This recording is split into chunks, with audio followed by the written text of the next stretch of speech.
Both. I'm going to invite two colleagues up now, Dr. Goyal and Dr. Mukherjee, both radiologists, and obviously we know this is a key dependency in the bone health pathway.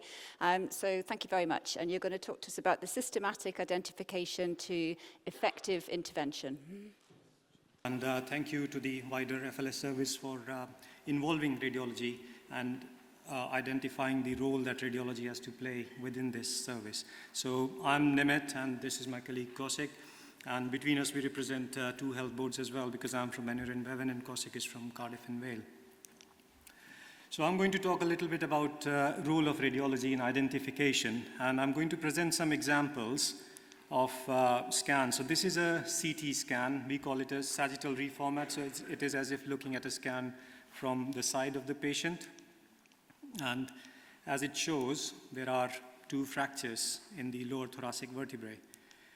This is an X-ray of the thoracic spine. It's a bit difficult to appreciate, but these arrows point to multiple fractures in the lower thoracic spine as well.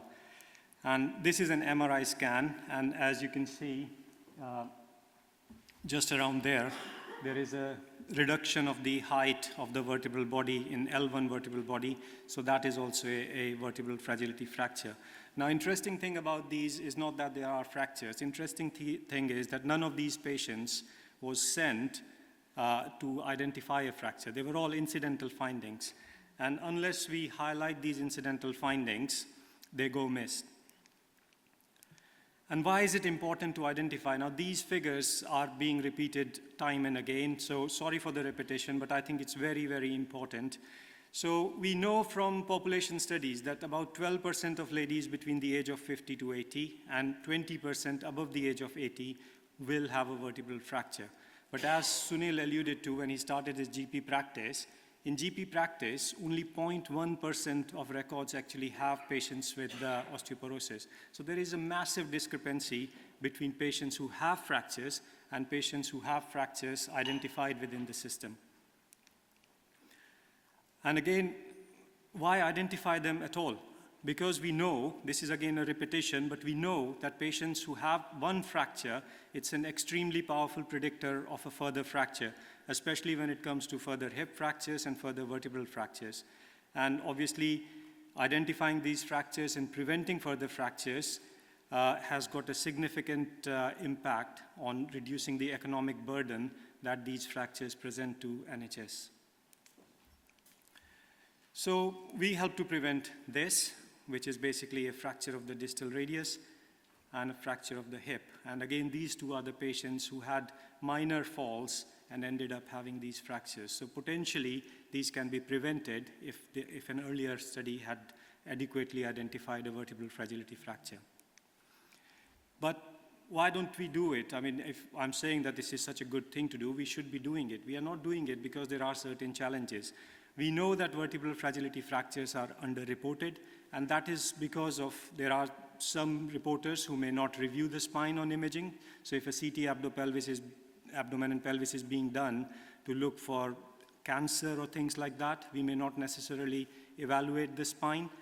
There may be a lack of awareness about the importance of reporting vertebral fragility fractures. And one biggest thing, since we started this project with the FLS service led by Inder, is that we use variety of terminology when we report these scans. We can call it loss of height of the vertebral body, wedging of vertebral body, anterior collapse of vertebral body, and all these things, unfortunately, do not get pegged in the report that we then send on to our FLS services. And we know for a fact that the RIS system, the radiology information system and alert processes are underdeveloped, and there is room for improvement. And sometimes we just don't know if there is an onward service to refer to. I mean, why bother reporting it if nothing's going to happen about it? So Royal College of Radiologists, which is our radiology college, published these guidance in 2021, which is specifically guidance on recognition and reporting of osteoporotic vertebral fragility fractures. And as part of that, they have highlighted a few things. And one of those is that each health board or trust in England should have an osteoporosis lead within radiology department. There should be standardized image acquisition, and reformats should be sent to PACS where we look at images. and then there should be development of a standard terminology. And that terminology should include the words vertebral fragility fracture. And if we put that phrase, then it becomes quite easy for our PACS team, which I'll come to next, to identify the patients who have got a vertebral fragility fracture. So this is our sort of experience. So this is a kind of report that gets sent weekly to the FLS team from us, thanks to our PACS team. So what happens is that these patients, any patient above the age of 65 having a plain film CT or an MRI scan with the word fracture in the report, all of them get sent to the FLS team. Now you can imagine, fracture is actually a very common term. Pretty much half of the patients getting an X-ray done in A&E are done for whether they have a fracture. So very often they actually say no fracture. And that no fracture reports all go to Inder and his team, and they have got a massive job to go through.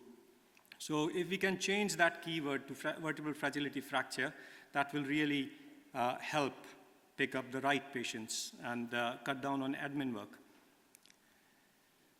But having said that, sending all that report and everything, has it made any difference? Now, this is again a figure which I'm sure has been shared several times, and in fact, our nurse specialist just shared this figure as well.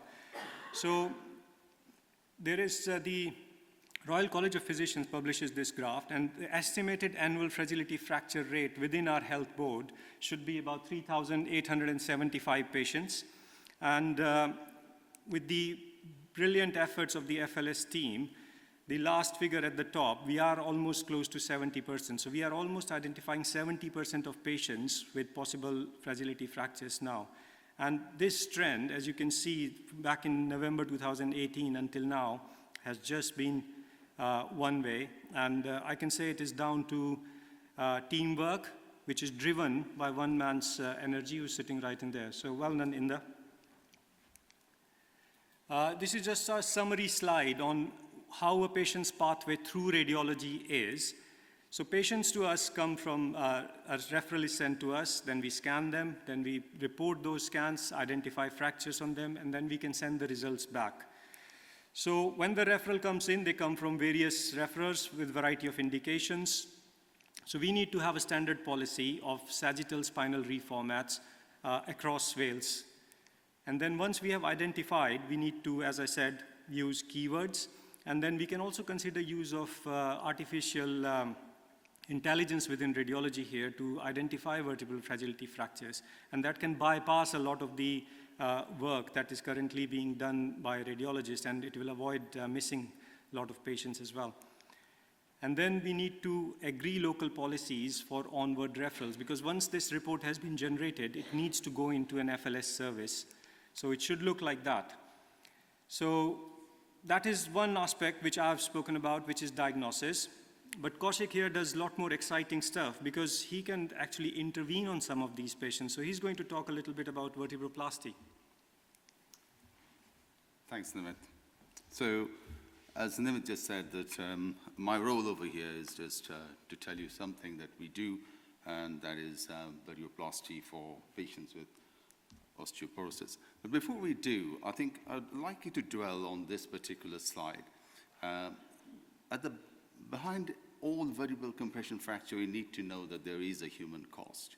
And as you can see, there's a downward spiral, back pain, effect on spinal deformity, decreased lung capacity, more fractures, and eventually about 23% increase in mortality. So the first thing, before even we start thinking of vertebroplasty, the first thing is to make the diagnosis, the clinical diagnosis, as numerous of my colleagues have already mentioned before. So not only to identify the painful level, but the age of that fracture and whether it is due to osteoporosis. And that is where MRI comes in. This is a brilliant tool for identifying the level of fracture, whether it is an acute one or an old one, because not always a fracture is the cause of the patient's symptoms. As we can see over here, that on this particular slice, you can see there's a vertebral compression fracture, but if you look at this particular sequence, you can see that there is quite a high signal there. And my aim would be to inject cement into that cleft to make sure that the patient's symptoms get better. In some patients, obviously, MR is contraindicated. No worries, we can do a PET-CT. As you can see, that there is a fracture over here, fragility fracture there. But whether it is an acute one or old one, we can confidently say it's an acute one based on the increased uptake there. So what are the treatment options? The first, second, third, fourth, fifth, sixth line of treatment would be conservative. And only when conservative treatment fails, we will intervene, and that's radiology intervention. Yes, we can provide surgery for these patients as well, but we have to remember these patients have osteoporotic bones, which means they will not be able to hold on to the metalwork very well. So once again, conservative management should be the first line of treatment. So why vertebroplasty? Only when conservative measures fail. So if conservative measures fail, we will offer vertebroplasty. It is less invasive than surgery. There is obviously a cost implication, prudent healthcare and all. Remember, vertebroplasty is a day case procedure as opposed to surgery. So, you will be able to do the same procedure and give the patient some benefit at a hugely reduced cost. And we have seen that it is generally very well tolerated procedure. Once again, patient selection. I cannot emphasize more how important it is to do correct patient selection. There were papers back in 2009 in New England Journal of Medicine, where vertebroplasty came into disrepute, and that was purely because of very, very poor patient selection. And we don't do vertebroplasty willy-nilly. It is only when we find the patients really need them, we'll offer that service. As far as the principles of vertebroplasty is concerned, it is not only the volume, it is not only the cement that fixes a non-united vertebral fracture, but also it deals with the pain nerve endings. And the thermal effect of it, this chemical effect of it, actually causes a cytotoxic effect on the nerve endings. And there are papers which actually show that a reduced volume, even a couple of millimeters of cement in the vertebra, is enough to give the patient symptomatic benefit. Now, before we go ahead and do the procedure, obviously we do the main thing is the consenting the patient. The main reason what we are doing this procedure is pain relief. Patients need to have very good understanding that we will not be able to change the height of the vertebra. That is not what vertebroplasty does. That's a different procedure altogether. We always tell them about complications and failure rates. This is how we do them. Patients lie supine, is in a prone position, and we use biplanar fluoroscopy to introduce the needle.